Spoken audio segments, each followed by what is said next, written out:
Bienvenido al curso La Fe de Jesús, lección número 18, lo que la Biblia enseña acerca de la vida cristiana. Nueva vida. Pregunta número 1. ¿Qué cambio ocurre en la vida al aceptar a Jesús? De acuerdo al libro de 2 Corintios capítulo 5, verso 17 leemos: De modo que si alguno está en Cristo, nueva criatura es, las cosas viejas pasaron, he aquí todas son hechas nuevas. Para dar respuesta a la pregunta número 1, ¿qué cambio ocurre en la vida al aceptar a Jesús? De acuerdo al libro de 2 Corintios capítulo 5, verso 17, la respuesta es: somos nuevas criaturas. Pregunta número 2. ¿Qué nueva experiencia maravillosa tendremos? De acuerdo al libro de 1 Tesalonicenses capítulo 5, verso 23 leemos: Y el mismo Dios de paz os santifique por completo, y todo vuestro ser, espíritu, alma y cuerpo sea guardado irreprensible para la venida de nuestro Señor Jesucristo. Para dar respuesta a la pregunta número 2, ¿qué nueva experiencia maravillosa tendremos? De acuerdo al libro de 1 Tesalonicenses capítulo 5, verso 23, la respuesta es: la santificación de nuestra vida. Pregunta número 3. ¿Cuál es la actitud correcta ante las pruebas? De acuerdo al libro de 1 de Pedro capítulo 4, verso 12 y 13 leemos: Amados, no os sorprendáis del fuego de prueba que os ha sobrevenido, como si alguna cosa extraña os aconteciese, sino gozaos por cuanto sois participantes de los padecimientos de Cristo, para que también en la revelación de su gloria os gocéis con gran alegría. Para dar respuesta a la pregunta número 3, ¿cuál es la actitud correcta ante las pruebas? De acuerdo al libro de 1 de Pedro capítulo 4, verso 12 y 13, la respuesta es: no os sorprendáis, sino gozaos. Vida devocional. Pregunta número 4. ¿Cuál es el indispensable alimento espiritual diario?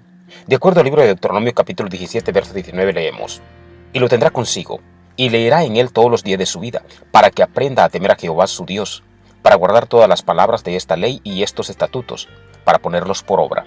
Para dar respuesta a la pregunta número 4, ¿cuál es el indispensable alimento espiritual diario? De acuerdo a Deuteronomio capítulo 17, verso 19, la respuesta es: la lectura de la Biblia. Pregunta número 5. ¿Cómo establecemos comunión con Dios? De acuerdo a 1 de Pedro capítulo 4, verso 7 leemos: Mas el fin de todas las cosas se acerca. Sed pues sobrios y velad en oración. Para dar respuesta a la pregunta número 5, ¿cómo establecemos comunión con Dios? De acuerdo a 1 de Pedro capítulo 4, verso 7, la respuesta es: por medio de la oración. Pregunta número 6.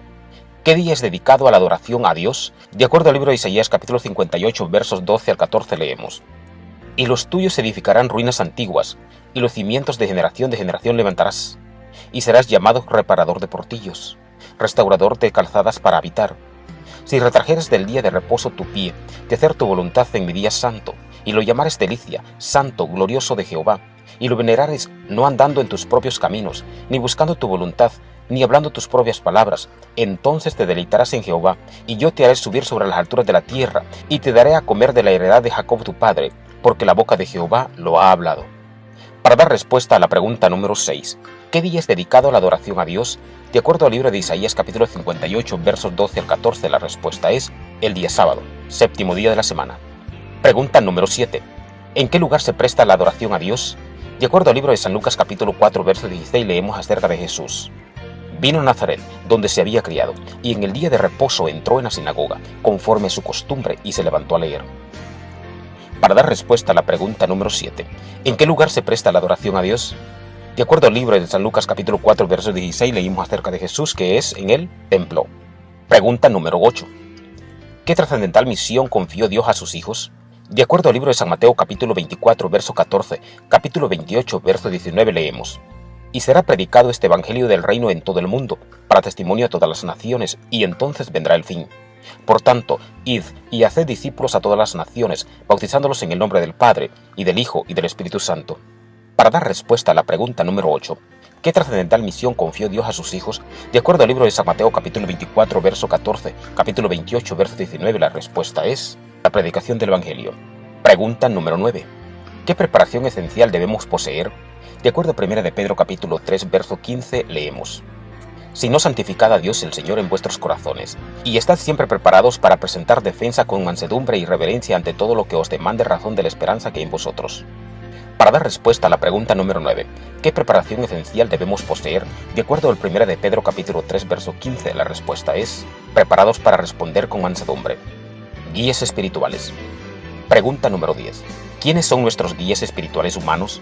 De acuerdo a 1 Tesalonicenses capítulo 5, verso 12 y 13 leemos: Os rogamos, hermanos, que reconozcáis a los que trabajan entre vosotros, y os presiden en el Señor, y os amonestan, y que los tengáis en mucha estima y amor por causa de su obra. Tened paz entre vosotros. Para dar respuesta a la pregunta número 10, ¿quiénes son nuestros guías espirituales humanos? De acuerdo a 1 Tesalonicenses capítulo 5, verso 12 y 13, la respuesta es los líderes de la Iglesia. Pregunta número 11, ¿quién es nuestro guía supremo? De acuerdo al libro de Colosenses capítulo 2, versos 6 y 7 leemos: Por tanto, de la manera que habéis recibido al Señor Jesucristo, andad en Él, arraigados y sobreedificados en Él, y confirmados en la fe, así como habéis sido enseñados, abundando en acciones de gracias. Para dar respuesta a la pregunta número 11, ¿quién es nuestro guía supremo? De acuerdo al libro de Colosenses capítulo 2, versos 6 y 7, la respuesta es Cristo Jesús.